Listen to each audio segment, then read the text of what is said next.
Olá, hoje a gente vai mergulhar nos documentos judiciais aqui. É um caso, olha, interessante.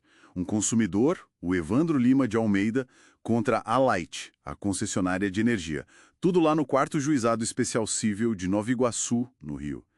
A ideia aqui é entender o centro dessa briga, né? Tem cobrança contestada, uma dívida que o consumidor diz que já prescreveu, que caducou, e ele ainda pede uma indenização.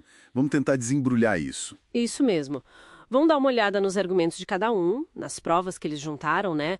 O número do processo é o 0824214, 29.2025.8.19.0038. Ele começou agora em maio de 2025. A gente vai se basear só no que está lá, nos autos. Certo. Então, para começar, qual é a reclamação principal do senhor Evandro? O que ele diz logo na petição inicial? Olha, basicamente, ele está questionando umas cobranças bem antigas, lá de 2018.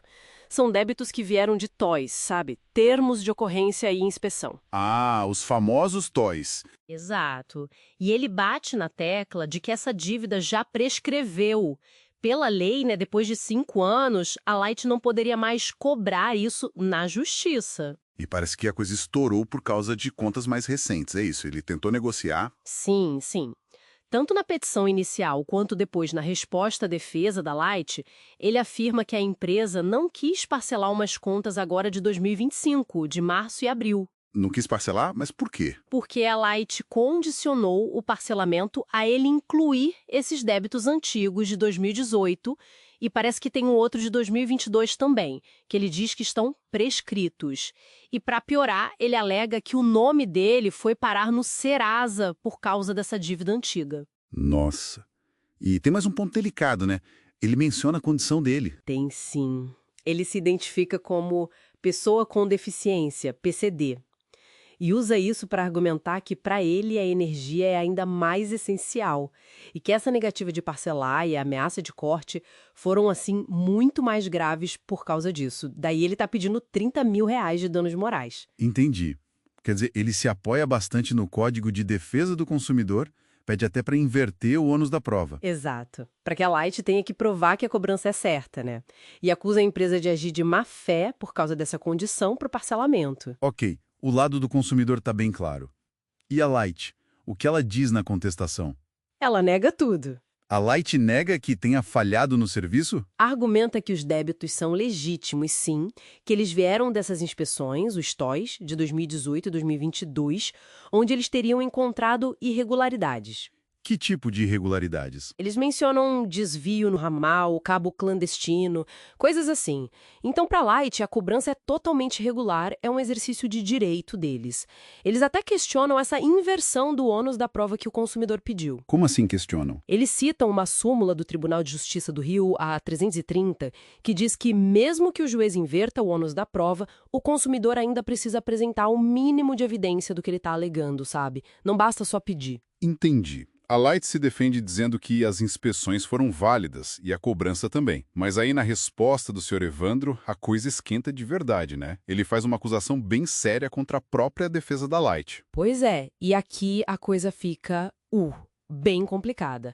Ele acusa a Light de litigância de má-fé. Má-fé processual. Mas por qual motivo? Porque ele diz que a Light anexou, lá na contestação, umas telas do sistema interno deles.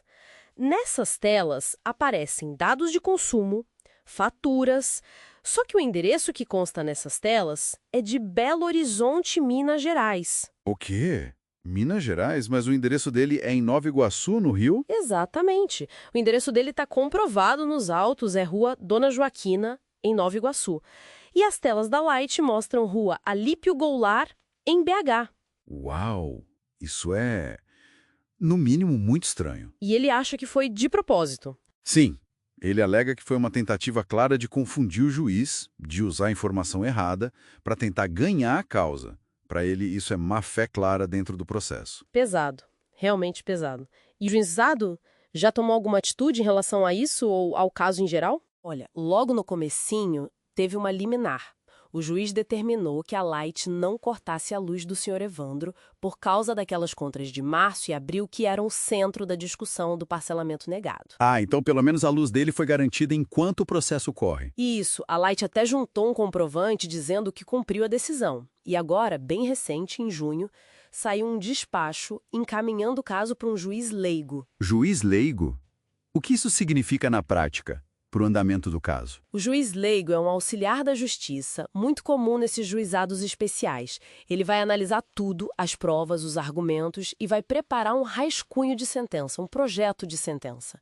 Depois, esse projeto vai para o juiz togado, o juiz titular, que vai dar a palavra final. Ou seja, está caminhando para uma decisão mesmo. Então, resumindo a situação toda, de um lado, um consumidor que se sente lesado por uma cobrança que ele disse ser prescrita, uma negativação indevida e uma recusa de negociação, ainda mais sendo PCD. Do outro, a concessionária defendendo a legitimidade das suas ações e cobranças. Mas que agora enfrenta essa acusação séria de ter usado informações de um endereço completamente diferente na sua própria defesa.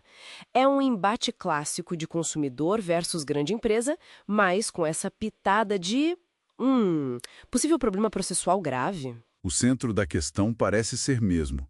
Essa dívida antiga vale ou não vale mais? E a conduta da Light foi correta, especialmente considerando a situação do consumidor?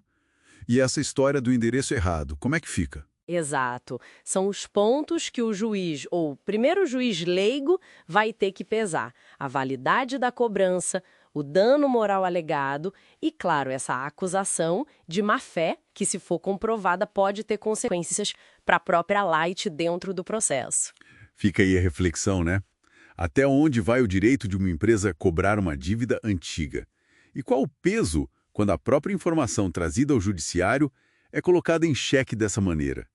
Levanta questões importantes sobre a proteção do consumidor e a ética que se espera dentro de um processo judicial. Deixa a gente pensando.